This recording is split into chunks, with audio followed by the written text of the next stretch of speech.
Chers frères et sœurs, chers amis, nous vous saluons tous au nom du Seigneur Jésus-Christ. Nous appelons la paix sur vos vies, la paix sur vos familles, la paix sur les villes et dans tous les endroits où vous vous trouvez. Que la paix du Seigneur soit avec vous. Et que Dieu se révèle davantage dans où vous habitez et donnant gloire à son nom, confirmant sa parole par des signes, des prodiges et des miracles comme il est écrit aujourd'hui, comme il a fait au tout début de l'Église. Nous louons le Seigneur, notre Dieu, parce qu'il nous offre à nouveau de parvenir jusqu'à vous en partageant la parole de Dieu. Nous prions notre Dieu pour que sa parole parvienne dans les meilleures conditions et qu'elle communique la vie, elle sauve, elle guérisse, elle délivre. Tout cela, la parole de Dieu le fait. Nous aimerions bien, avant de passer à notre message de ce soir, nous exhorter sur cette guerre. C'est le mot qui est employé partout dans le monde, cette guerre qui est engagée par l'humanité tout entière à cette époque contre le coronavirus. Nous nous exhortons les uns les autres, nous qui appartenons à Christ. Nous ne devions pas avoir la même approche que les gens du monde. Je ne suis pas là en train d'engager la polémique, cette sempiternelle polémique entre la raison et la foi, entre la médecine et la foi. Non, nous ne sommes pas en train d'engager une démarche parallèle et contraire à la démarche médicale et sanitaire qui est mise en place dans le monde entier. Non, il ne s'agit pas de cela. Mais pour nous qui appartenons à Christ, nous savons que dans les circonstances actuelles, seule une instance supérieure, très puissante, ayant le pouvoir total, peut mettre un terme à cette pandémie pour le monde entier. Parce que si on réussit à endiguer ce mal, à endiguer ce fléau dans un pays, on n'aura fait qu'une partie du travail. Parce que le même pays continuera d'être exposé à des contaminations venant d'autres pays. Il y a des échanges dans le domaine commercial, des échanges dans le domaine culturel, des échanges indispensables avec d'autres pays. Nous savons que ça ne résoudra le problème que pour un moment, pour un petit temps. Seule une instance supérieure peut et doit mettre un terme à cette pandémie pour le monde entier. Et seul Dieu représente une telle instance. Nous le savons et nous le croyons. J'aimerais bien passer à notre partage de ce soir, lire avec vous un passage de la Bible, dans l'Épître aux Hébreux, au chapitre 11. Et je crois que ces passages, ces exemples ne nous sont pas donnés en vain. Ils nous sont donnés pour que nous imitions la foi de ces hommes et de ces femmes. Je lis Hébreux chapitre 11, à partir du 32e verset. Et que dirais-je encore? Car le temps me manquerait pour parler de Gédéon, de Barak, de Samson, de Jephthé, de David, de Samuel et des prophètes qui, par la foi, vainquirent des royaumes, exercèrent la justice, obtinrent des promesses, fermèrent la gueule des lions, éteignirent la puissance du feu, échappèrent aux tranchants de l'épée, guérirent de leur maladie, furent vaillants à la guerre, mirent en fuite des armées étrangères. Ce que nous lisons, c'est une portion de la parole de Dieu. C'est un témoignage de ce que Dieu a déjà fait pour d'autres hommes et par leur foi. Pour ces hommes et par leur foi. La Bible nous donne les témoignages des hommes qui furent vaillants à la guerre, qui mirent des armées étrangères en fuite, qui vainquirent des royaumes, qui guérirent de leur maladie. Donc, par la foi, on peut gagner cette guerre. On doit gagner cette guerre par la foi. J'en appelle à tous les hommes, à toutes les femmes qui appartiennent à Christ, qui invoquent Jésus comme leur Seigneur, comme leur Sauveur, qui ont foi en Dieu. Eh bien, la foi que vous avez pour obtenir un emploi, pour guérir du paludisme ou de n'importe quelle autre petite affection. La foi que vous avez pour trouver, je ne sais pas moi, solution aux problèmes quotidiens de votre vie, cette foi-là, elle est capable de grandes œuvres. Cette foi-là, elle est capable de plus grandes victoires. La même foi, si nous la plaçons en Dieu, elle peut nous permettre de vaincre, de gagner cette guerre contre le coronavirus. Je répète qu'il ne s'agit pas de mettre en parallèle ou, je ne sais pas, un antagonisme, la foi et la science. Il ne s'agit pas de cela. Nous souscrivons à toutes les dispositions sanitaires mises en place ou édictées par les instances politiques du pays, partout où nous nous trouvons, mais en même temps, nous savons que nous, disciples de Christ, nous avons à notre disposition une autre ressource que le monde ne connaît pas. Une ressource qui est un don de Dieu. La foi est un don de Dieu. Et la Bible, dans ce passage que nous venons de lire, nous donne l'exemple des hommes et des femmes qui, en leur temps, ont réalisé des exploits. Nous le lisons souvent. Avec Dieu, nous ferons des exploits. Et je crois que le moment est venu où, avec Dieu, le même Dieu que ces hommes et ces femmes ont servi, nous devons faire des exploits. Nous devons élever nos cœurs et notre foi à cette dimension-là. Partout dans le monde, on parle de guerre contre la pandémie Covid-19. Partout dans le monde, le mot guerre est employé à juste titre d'ailleurs. C'est une vraie guerre.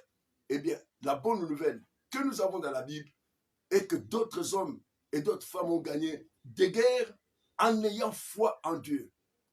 Ce passage que je viens de lire commence par là, verset 33, des hommes qui, par la foi, ont vaincu des royaumes, ont exercé la justice, ont obtenu l'accomplissement des promesses de Dieu, ont fermé la gueule des lions, ont éteint la puissance du feu, des hommes qui furent vaillants à la guerre, qui ont échappé aux tranchants de l'épée, qui ont guéri de leur maladie et qui ont mis en fuite des armées étrangères. Je le crois de tout mon cœur, que toi, mon frère, toi, ma sœur, tu peux mettre en fuite cette armée de ténèbres qui dévaste le monde. Tu dois mettre en fuite cette puissance des ténèbres qui sème la désolation, la terreur dans le monde entier.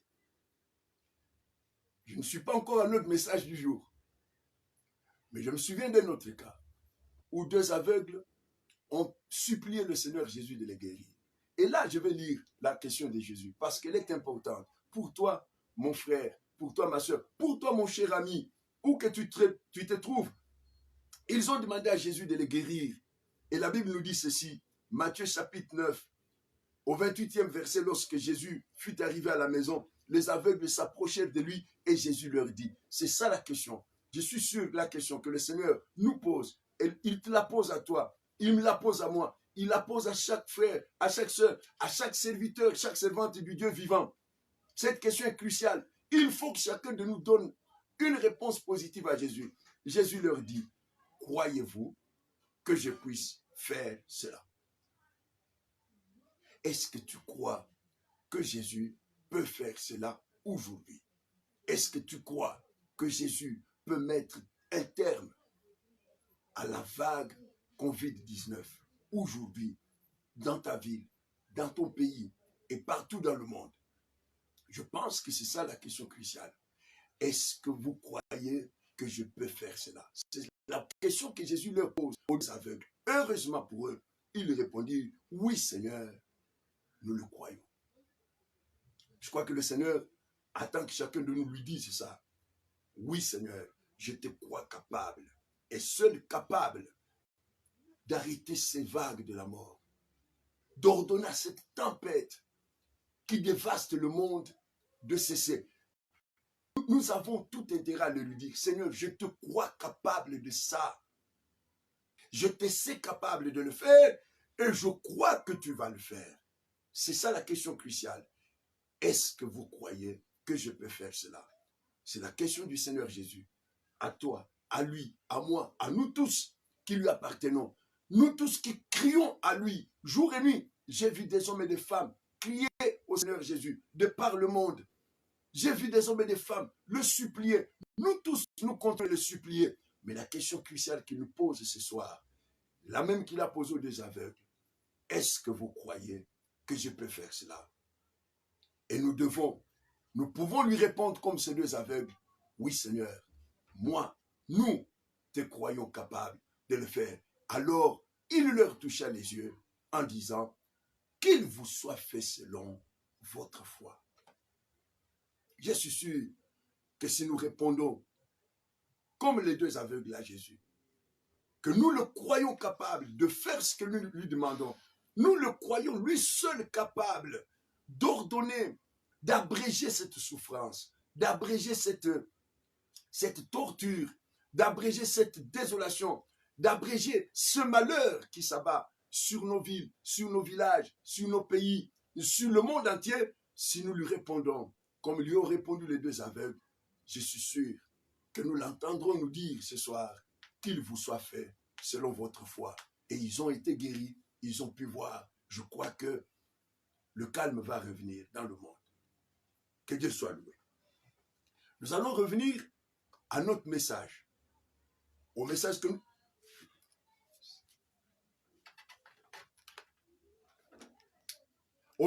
que nous avons commencé à partager depuis un bon bout de temps.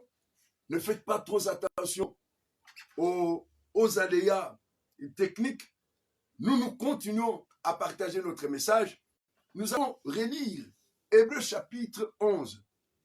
Cette fois au 7e verset. Hébreux chapitre 11 au 7e verset. La Bible déclare, c'est par la foi que Noé, divinement averti des choses qu'on ne voyait pas encore, et saisi d'une crainte respectueuse, construisit une arche pour sauver sa famille. C'est par elle, par la foi, qu'il condamna le monde et qu'il devint héritier de la justice qui s'obtient par la foi. Nous allons relire Matthieu chapitre 24. Matthieu chapitre 24, à partir du 37e verset. La Bible déclare, c'est la parole du Seigneur Jésus. Ce qui arriva du temps de Noé arrivera de même à l'avènement du Fils de l'homme.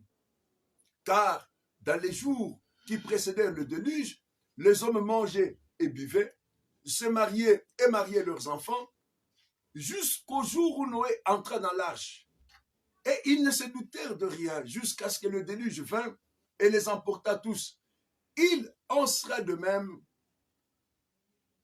au jour de l'avènement du Fils de l'homme.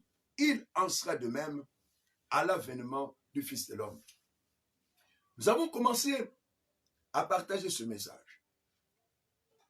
C'est le Seigneur Jésus qui nous prévient. Il dit, dans les temps qui vont précéder son avènement, la situation qui prévaudra dans le monde, sera exactement la même que celle qui a prévalu dans le monde avant le déluge, c'est-à-dire au temps de Noé, et avant la catastrophe, le jugement qui s'abattit sur Sodome et Gomorrhe au temps de Lot.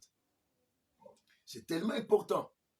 Je pense que partout dans le monde, on entend les serviteurs de Dieu dire que l'actuelle pandémie rentre dans le cadre des signes qui annoncent le temps de la fin. En fait, le temps de la fin, on y est déjà. C'est très important de dire, il ne faut pas croire que le temps de la fin ne sont inaugurés par l'apparition de la pandémie coronavirus. Non, ça n'a rien à voir. Le temps de la fin, nous y sommes déjà. Les temps de la fin ont démarré il y a longtemps. Et il y a beaucoup d'autres signes qui sont déjà accomplis ou qui sont en cours d'accomplissement. Donc, nous sommes déjà à cette époque prédite par le Seigneur Jésus. Cette époque qui précède de peu son avènement. Et le Seigneur nous dit que la situation qui prévaudra dans le monde, dans notre monde actuel, sera exactement la même, faite d'indifférence, faite d'orgueil, faite de présomption, de suffisance, d'arrogance. Les hommes ont tellement maîtrisé la technologie, la science, ils se croient capables de tout. Ils croient qu'ils sont devenus adultes, qu'ils n'ont pas besoin du Créateur, qu'ils n'ont pas besoin de Dieu. Ils pensent pouvoir se passer de Dieu. Nous en sommes là. Nous avons vu la fois passée que le Seigneur nous prévient qu'au temps de Noé, il y a eu des hommes sauvés et il y en a qui périssent. Au temps de l'autre, pareillement, il y a eu très peu de personnes qui furent sauvées et il y en a qui périrent, beaucoup périrent. Et pourquoi Noé a-t-il été sauvé? Comment Noé a-t-il pu être sauvé? Nous l'avons vu, nous en parlons encore. La Bible dit, Noé trouva grâce aux yeux de Dieu. C'est par la grâce que nous sommes sauvés. Tite chapitre 2 verset 11, la Bible déclare, car la grâce de Dieu, source de salut pour tous les hommes, a été manifestée. La grâce de Dieu est l'unique source de salut pour tous les hommes. Aucun homme ne sera sauvé sur base de ses mérites personnels. Aucun homme n'a de mérite à faire valoir aux yeux du Seigneur pour être sauvé, pour obtenir le pardon de ses péchés. Si nous sommes sauvés, si le pécheur a la possibilité d'être sauvé, il le doit à la seule grâce de Dieu. Et la Bible nous dit que cette grâce de Dieu a été manifestée. Nous l'avons vu la fois passée.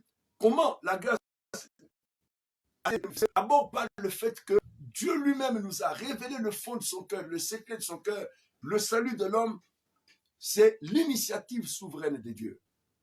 Deuxièmement, ce projet que Dieu avait formé en lui-même, il l'a mis en exécution en envoyant son Fils dans le monde. C'est ce que la Bible déclare. Galates chapitre 4, verset 4, lorsque les temps ont été accomplis, Dieu a envoyé son Fils dans le monde. Première épître de Jean chapitre 4, au 9e verset, la Bible déclare que l'amour de Dieu a été manifesté en ce que Dieu a envoyé son Fils unique dans le monde afin que nous vivions par lui. Donc la grâce de Dieu se manifeste par la venue, l'apparition du Seigneur Jésus-Christ dans le monde. Et troisième chose, la grâce est manifestée par le fait que l'évangile nous est prêché. La bonne nouvelle nous est prêchée. L'évangile nous parvient. L'évangile, c'est la main tendue de Dieu. Mes chers amis, il n'y a pas d'autre moyen d'être sauvé. C'est par la prédication de l'évangile que Dieu sauve les pécheurs. Pas par l'imposition des mains. L'imposition des mains a son importance. Pas par l'eau ou l'huile. On voit beaucoup aujourd'hui les gens faire. Ils aiment beaucoup les cérémonies religieuses. Ils aiment les rituels. Ils aiment l'eau. Ils aiment l'huile. Ils aiment toutes sortes de cérémonies. Eh bien, on n'est pas sauvé par ces choses. C'est la prédication de l'évangile qui sauve. Lorsque nous lisons, j'aime bien lire la parole de Dieu avec vous, nous sommes dans la première épître de Paul aux Corinthiens, au premier chapitre. Première épître de Paul aux Corinthiens, à partir du 17e verset. C'est pas pour dire que Christ m'a envoyé. C'est pour annoncer. Et cela, sans la sagesse du langage, afin que la croix de Christ ne soit pas rendue vaine. Car la prédication de la croix est une folie pour ceux qui périssent. Mais pour nous qui sommes sauvés, elle est une puissance de Dieu. Aussi est-il écrit, je détruirai la sagesse des sages et j'anéantirai l'intelligence des intelligents. Verset 21.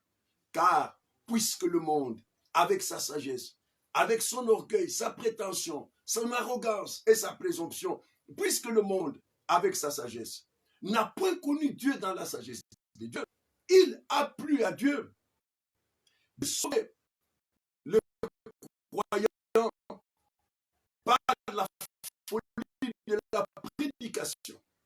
Les Grecs cherchent la sagesse.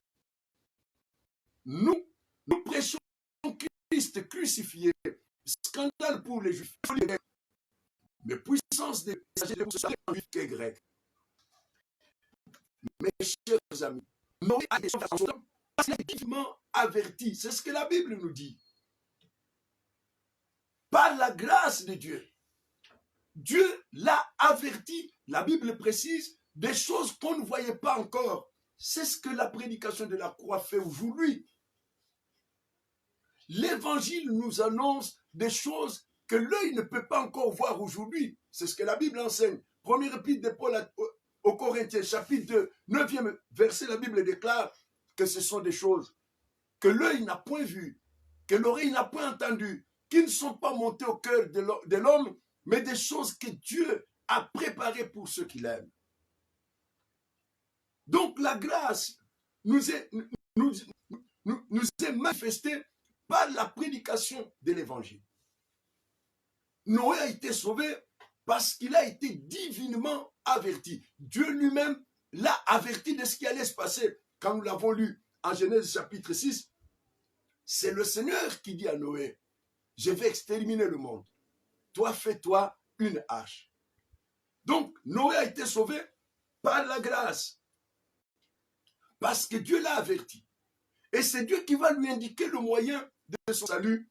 Il va lui dire de construire une arche. Aujourd'hui, Dieu nous avertit. Et Dieu nous désigne le seul moyen d'être sauvé. Il nous désigne le nom de son Fils. Car la prédication de la croix est une folie pour ceux qui périssent.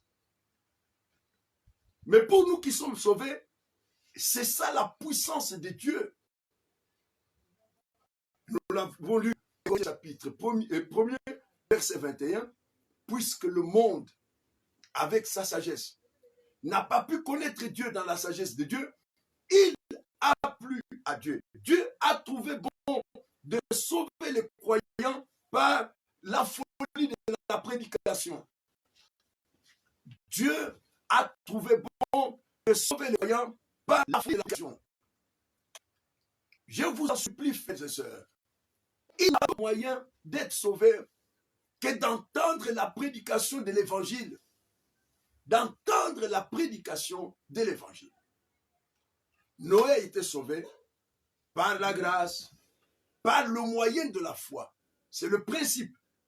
Éphésiens chapitre 2, 8e verset. C'est par la grâce que vous êtes sauvés, par le moyen de la foi. Ça marchait pour Noé, ça marchait pour Lot. C'est le même principe aujourd'hui. Nous sommes sauvés par la grâce de Dieu manifestée en Jésus-Christ et par le moyen de la foi. Aujourd'hui, ce soir, nous allons parler de la foi de Noé.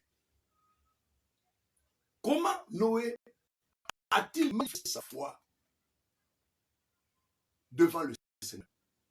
Qu'est-ce qui a plu à Dieu en Noé pour qu'il les distingue de ceux de son temps, de ses concitoyens, de ses contemporains, pour qu'il sauve Noé et sa famille? La Bible dit c'est la foi.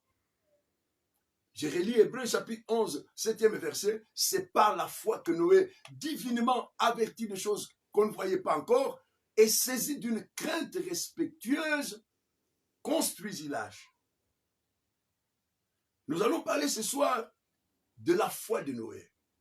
Et nous en parlons pour que chacun de nous sauve sa vie, sauve sa famille, se sauve de cette génération perverse, comme l'apôtre Pierre exhortait ses contemporains. Actes chapitre 2, verset 40, la Bible déclare que par diverses autres paroles, il les exhortait et les conjurait en disant « Sauvez-vous de cette génération perverse ». Eh bien, qu'est-ce qu'il faut faire pour être sauvé de cette génération perverse? Chaque fois que des hommes ou des femmes ont posé cette question dans la Bible, que dois-je faire pour être sauvé? La Bible, l'Esprit de Dieu qui a fait écrire la Bible leur a répondu, crois au Seigneur Jésus, tu seras sauvé toi et toute ta maison, toute ta famille. Nous allons examiner comment s'est manifestée la foi de Noé. La foi qui lui a permis de a été sauvé par la grâce, par le moyen de la foi. N'oubliez pas, c'est le principe du royaume de Dieu. On est sauvé par la grâce, par le moyen de la foi.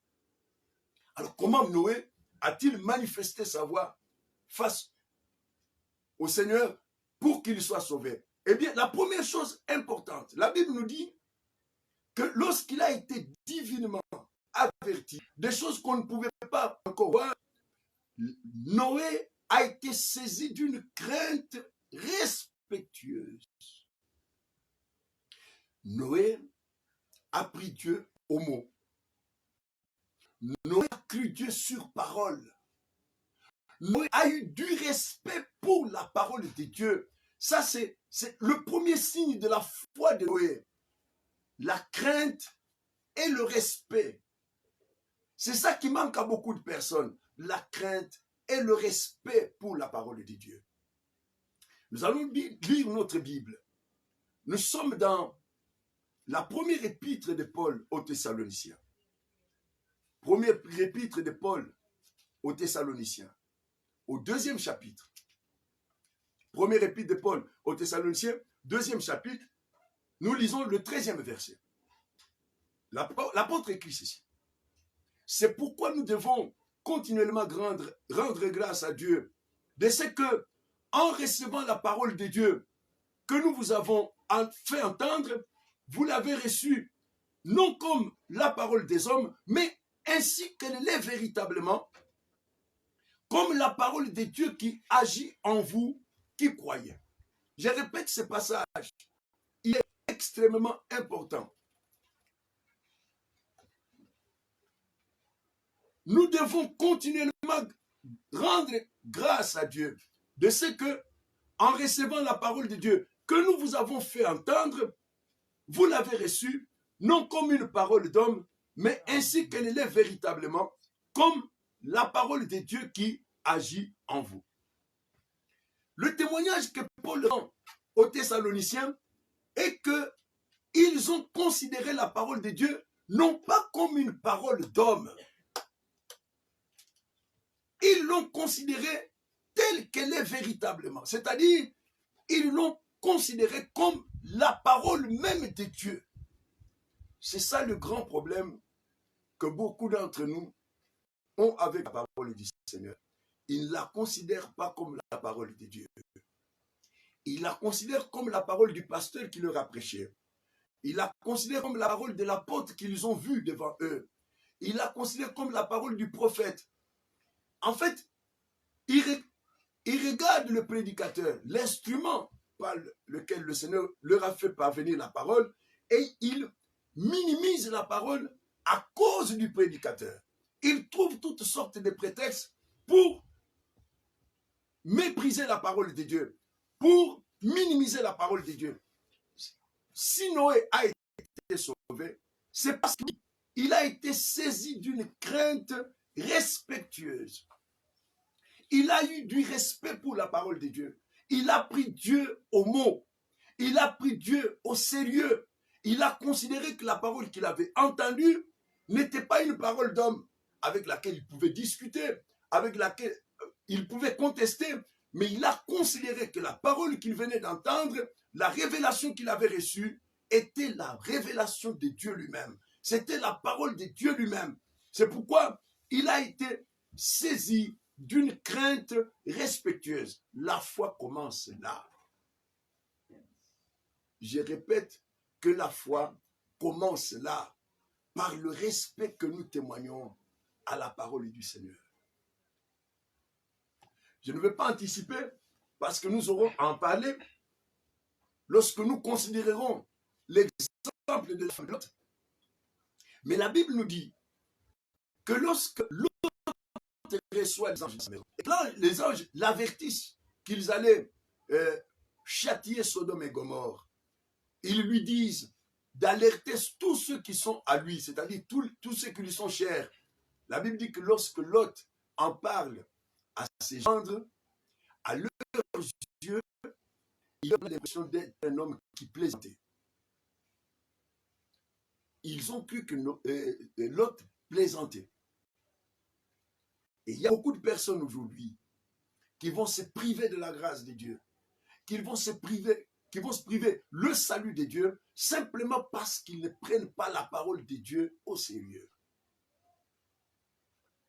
Et je pense que nous, prédicateurs, nous portons aussi une grande responsabilité dans cette affaire. Parce que nous avons martelé que Dieu ne s'est manifesté que par les miracles. On a entendu un slogan du genre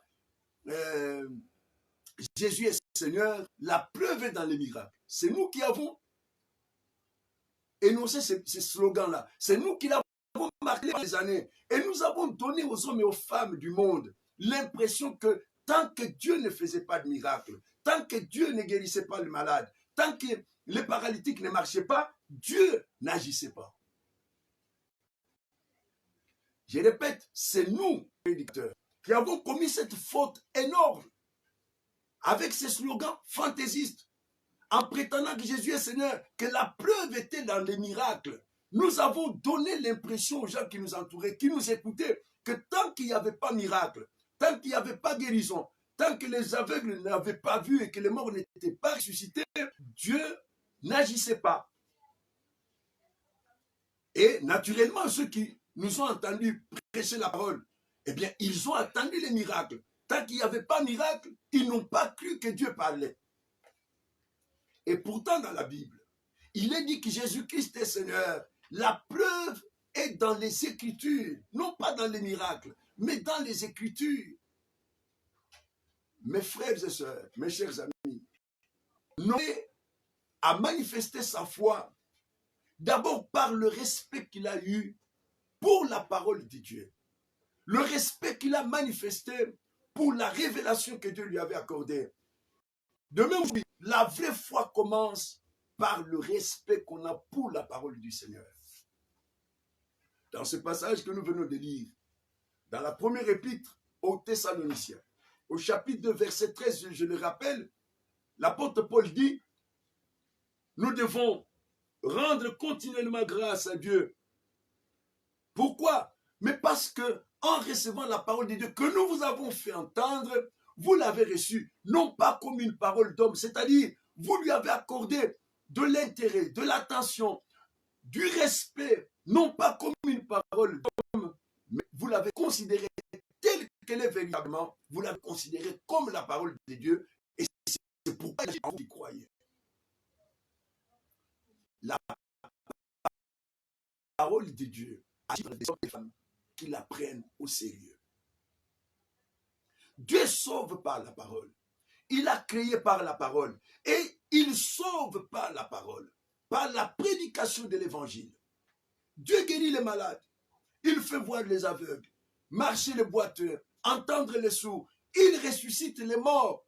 Mais le Seigneur n'a pas prévu de sauver les hommes par la vue des miracles. Ce n'est pas ce qui est écrit. Pendant des années, nous avons cru que si nous remplissions les stades et qu'il y avait moult guérisons, qu'on ressuscitait les morts, les pécheurs allaient se convertir. Eh bien, les hommes ne se convertissent pas à la suite des miracles. Dieu fait des miracles. Moi aussi, je crois que Dieu opère des miracles encore aujourd'hui. Mais le Seigneur n'a pas prévu de sauver les hommes par des guérisons, par des miracles, en ressuscitant les morts, en faisant marcher les boiteux. Non, la Bible dit, nous l'avons lu, il faut le lire. Premier épître aux Corinthiens, chapitre 1er, verset 21. Comme le monde, avec sa sagesse, n'a point connu Dieu dans la sagesse de Dieu, il a plu à Dieu, c'est-à-dire que Dieu a trouvé bon de sauver les croyants par la folie de la prédication. Dieu a trouvé bon de sauver les hommes par la folie de la prédication. Et l'apôtre Paul d'ajouter que les Juifs cherchent les miracles. Les Grecs cherchent la sagesse. Mais nous, Église de Dieu, nous prêchons Christ crucifié. Scandale pour les Juifs, folie pour les Grecs, mais puissance de Dieu et sagesse de Dieu pour ceux qui sont appelés, tant Juifs que Grecs. La foi de Noé s'est manifestée en ce que Noé a eu du respect pour la parole de Dieu. Aujourd'hui encore, la vraie foi commence là, par le respect qu'on a pour la parole de Dieu que l'on entend. Souvenez-vous de Marie. L'ange se présente à elle et l'ange lui dit une chose absolument invraisemblable. C'est que l'ange dit à Marie, moi je ne l'accepterai pas. C'est une chose vraiment inouïe qu'elle allait devenir enceinte, qu'elle allait enfanter un fils. Et quand elle cherche à comprendre, elle objecte, cherche, elle n'objecte pas par incrédulité. Elle cherche à comprendre comment elle allait enfanter un fils alors qu'elle ne connaissait pas d'homme. L'ange va enfoncer le clou en la compliquant davantage, en lui disant, le Saint-Esprit va descendre sur toi, il va te couvrir de son ombre, c'est ainsi que le fils qui naîtra de toi sera appelé fils de Dieu. Est-ce que Marie avait compris? Non. Mais elle aura cette réaction absolument admirable devant le Seigneur. Il dit, je suis la servante du Seigneur, qu'il me soit fait selon ta parole. C'est-à-dire, je crois Dieu sur parole. J'ai du respect pour la parole de Dieu. Je ne cherche pas des explications. Je ne cherche pas des évidences. Je ne cherche pas des preuves. Je crois Dieu sur parole. C'est ça la vraie foi. C'est ça la foi d'Abraham, notre Père. Abraham n'a pas demandé des explications à Dieu.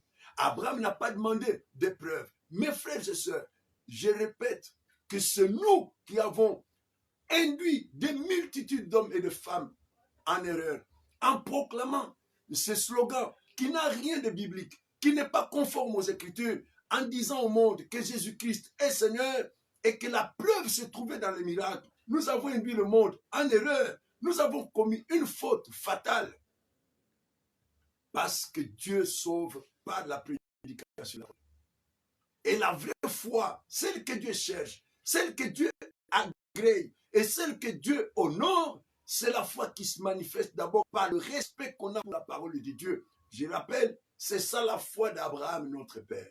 Lorsque nous lisons la Bible, dans le livre de Genèse, au 15e chapitre, livre de Genèse, 15e chapitre, c'est ça la foi d'Abraham, notre Père. Elle s'est manifestée par ce respect qu'on a spontanément pour la parole de Dieu. Je répète, respect spontané pour la parole de Dieu. On prend Dieu, on croit Dieu sur parole. On le prend, on le croit au mot. On ne discute pas ce qu'il dit. On lui fait confiance. On a du respect pour sa parole. Nous sommes en Genèse chapitre 15. À partir du premier verset. Après ces événements, la parole de l'Éternel, vous entendez bien, la parole de l'Éternel fut adressée à Abraham dans une vision et il dit, Abraham, ne crains point, je suis ton bouclier et ta récompense sera très grande. Abraham n'a pas d'enfant. Le Seigneur lui dit, ta récompense sera grande. Eh bien, Abraham répondit, Seigneur éternel, que me donneras-tu? Je m'en vais sans enfant. Et l'héritier de ma maison, c'est Eliezer de Damas. Et Abraham dit, voici, tu ne m'as pas donné de postérité, et celui qui est né dans ma maison sera mon héritier. On voit là un trouble compréhensible de la part d'un homme qui n'a pas d'enfant et à qui on promet une récompense très grande. Et il s'est dit, naturellement, cette récompense, je suis vieux, je vais la laisser à qui?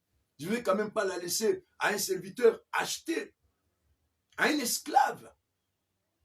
Mais écoutez la réponse du Seigneur. Et là aussi, la réponse de Dieu, elle est absolument incroyable, elle est invraisemblable, elle est inouïe.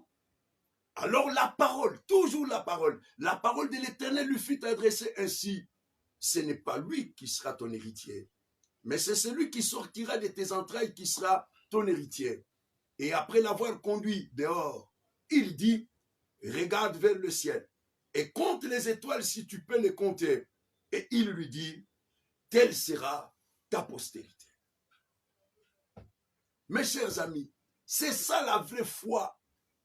Quelle a été la réponse, la réaction d'Abraham? Verset 6, Abraham eut confiance en l'Éternel, qu'il lui imputa à justice.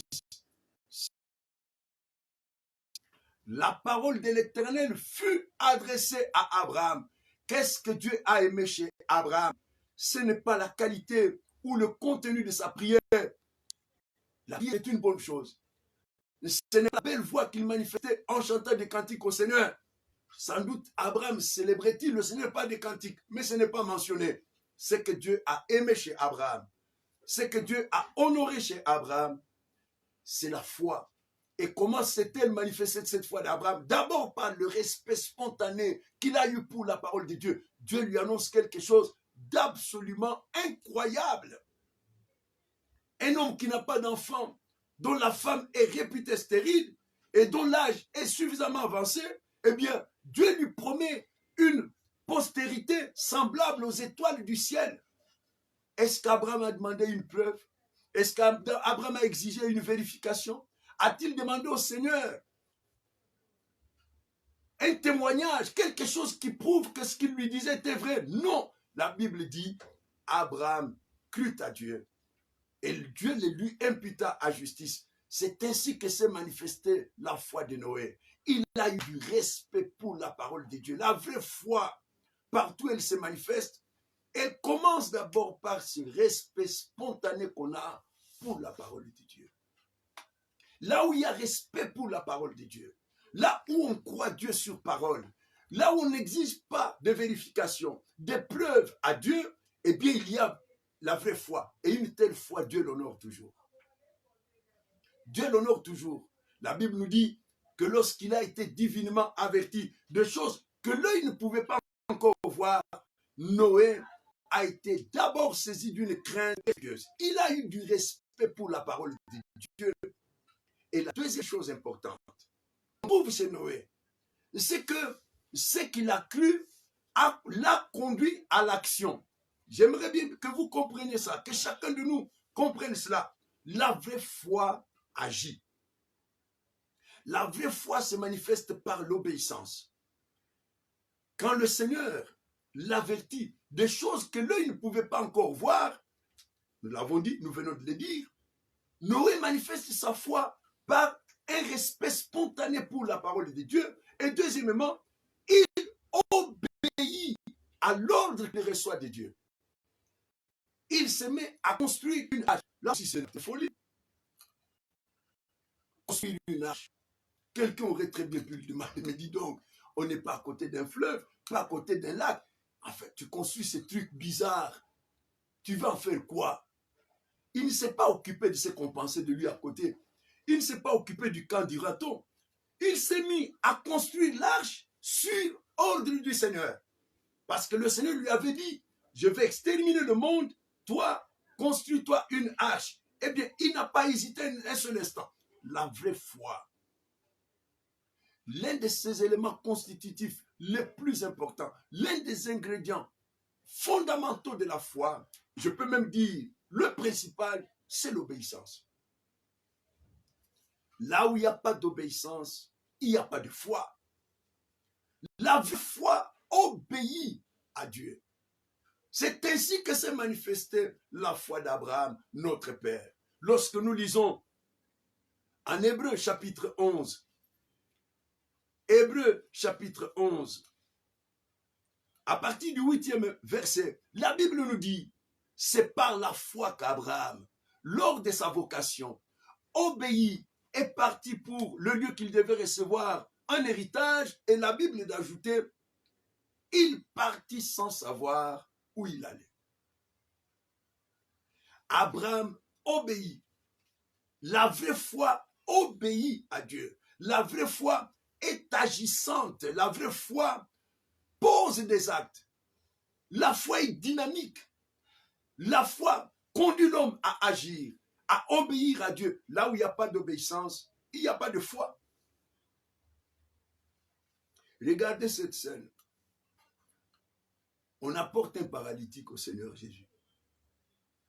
Dans un premier temps, le Seigneur, voyant la foi des porteurs, des 4 porteurs, il leur dit, il dit au paralytique, mon fils, prends courage. Tes péchés sont pardonnés. Alors, les révérends pharisiens qui étaient là jasent, disent, mais ce n'est pas possible. Qui est-il, lui, pour pardonner les péchés? Et le Seigneur leur dit, pour vous montrer que le Fils de l'homme a sur terre le pouvoir de pardonner le péché, il s'adresse à nouveau au paralytique et lui dit, lève-toi, prends ton lit et marche. Moi, à sa place. C'est ça la réaction de beaucoup de raisonneurs de notre époque. Ils se disent, ils veulent des preuves. Ils veulent des évidences. Ce sont des juifs. Il y a plein de juifs aujourd'hui, même dans les églises, qui ne sont pas juifs de naissance, mais qui sont juifs par l'incrédulité. Qui sont juifs par le doute. Ils exigent les miracles. C'est ce que l'apôtre écrit. Les juifs cherchent des miracles. Donc il y a encore des juifs aujourd'hui dans nos églises qui ne le sont pas par naissance, mais qui cherchent des miracles. Ou il y a des Grecs qui voudraient qu'on leur explique ceci ou cela.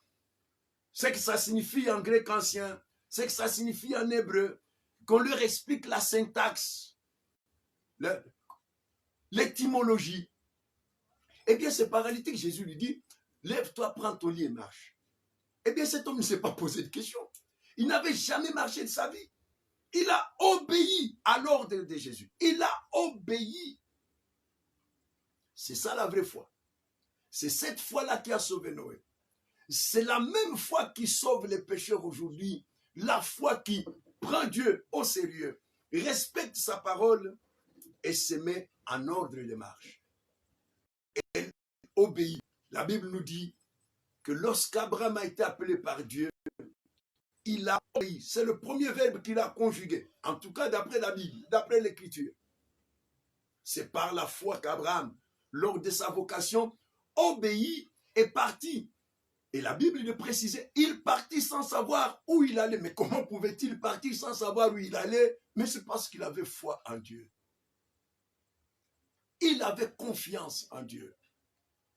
La vraie foi, c'est d'abord le respect qu'on a spontanément pour toute parole de Dieu. Et deuxièmement, l'obéissance qui est la suite normale de ce respect qu'on a pour la parole de Dieu. C'est ainsi que l'apôtre Paul parle de la mission qu'il a reçue de Dieu.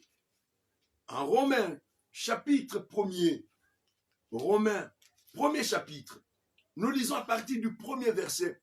Écoutez ce que Paul nous dit. Pourquoi a-t-il reçu de Dieu mandat de prêcher la bonne nouvelle? La Bible déclare, Romains premier chapitre, à partir du premier verset, Paul, serviteur de Jésus-Christ, appelé à être apôtre, mis à part pour annoncer l'évangile de Dieu, qui avait été promis auparavant de la part de Dieu par ses prophètes dans les Saintes Écritures, et qui concerne son fils, né de la postérité de David selon la chair, et déclaré fils de Dieu avec puissance, selon l'esprit de sainteté, par sa résurrection d'entre les morts, Jésus-Christ notre Seigneur, par qui nous avons reçu la grâce et l'apostolat. Pourquoi? Eh bien, la Bible nous dit, pour amener en son nom à l'obéissance de la foi tous les païens. L'évangile est prêché pour amener le païen à l'obéissance de la foi. L'évangile n'est pas prêché pour que l'on applaudisse. C'est bien d'applaudir de temps en temps pour le Seigneur. L'évangile est proclamé pour amener le païen à l'obéissance de la foi, parce que la vraie foi a pour ingrédient principal l'obéissance à Dieu. Là où il n'y a pas d'obéissance à Dieu, il n'y a pas de foi. Lorsqu'Abraham a été appelé, comment a-t-il manifesté sa foi vis-à-vis du Seigneur? La Bible dit, il a obéi et il est parti pour le lieu qu'il devait recevoir en héritage et qu'il est parti sans savoir où il allait. C'est la même expérience que Noé. Il a été divinement averti de choses que l'œil ne pouvait pas encore voir. Et bien qu'il ne pouvait pas encore voir, bien qu'il n'ait pas reçu de Dieu, la moindre preuve, le moindre signe attestant de la réalité des choses qui allaient se passer, Noé a pris Dieu au sérieux. Il a eu du respect pour la parole de Dieu et il s'est mis à construire l'arche. Il a obéi. Je vais terminer ce soir en citant un passage très connu, très souvent répété dans les églises, mais qui est très peu appliqué dans le monde chrétien. C'est Hébreux chapitre 11, premier verset, où nous lisons, très souvent d'ailleurs, que la foi est une ferme assurance des choses que l'on espère et une démonstration de celles que l'on ne voit pas.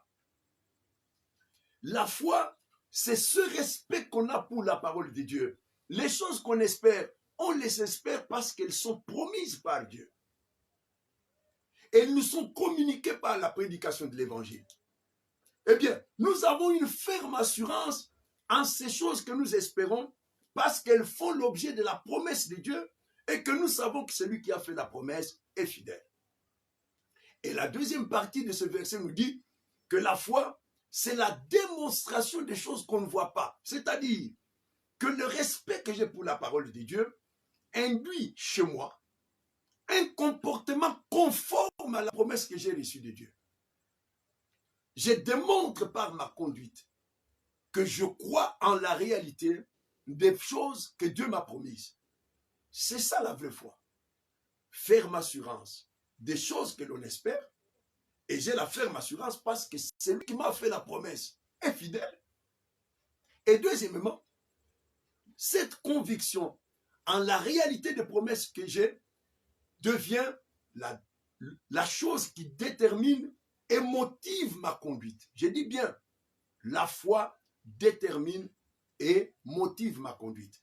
Les choses espérées, les choses promises par Dieu deviennent la principale motivation de ma conduite. Ma conduite est déterminée et motivée non pas par les événements qui se déroulent autour de moi, non pas par des désirs personnels, une ambition charnelle personnelle, non.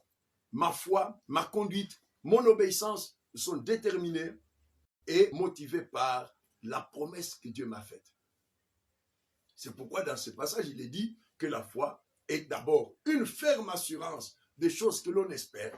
J'ai la ferme assurance parce que Dieu m'a fait des promesses et que je sais que Dieu qui a fait cette promesse est fidèle. Et deuxièmement, la réalité de ces promesses en laquelle je place mon espérance devient l'élément fondamental de ma conduite, une démonstration des choses qu'on ne voit pas. Abraham a marché comme un homme qui voyait l'invisible. De même, Noé s'est mis à construire l'arche alors qu'il n'y avait pas la moindre preuve qu'il allait se passer quelque chose, qu'il y aurait une pluie. Il ne savait même pas d'ailleurs que Dieu allait engloutir le monde par les déluges. Ça, il ne le savait pas. Mais Noé a eu du respect pour la parole de Dieu et il s'est montré obéissant en construisant l'arche.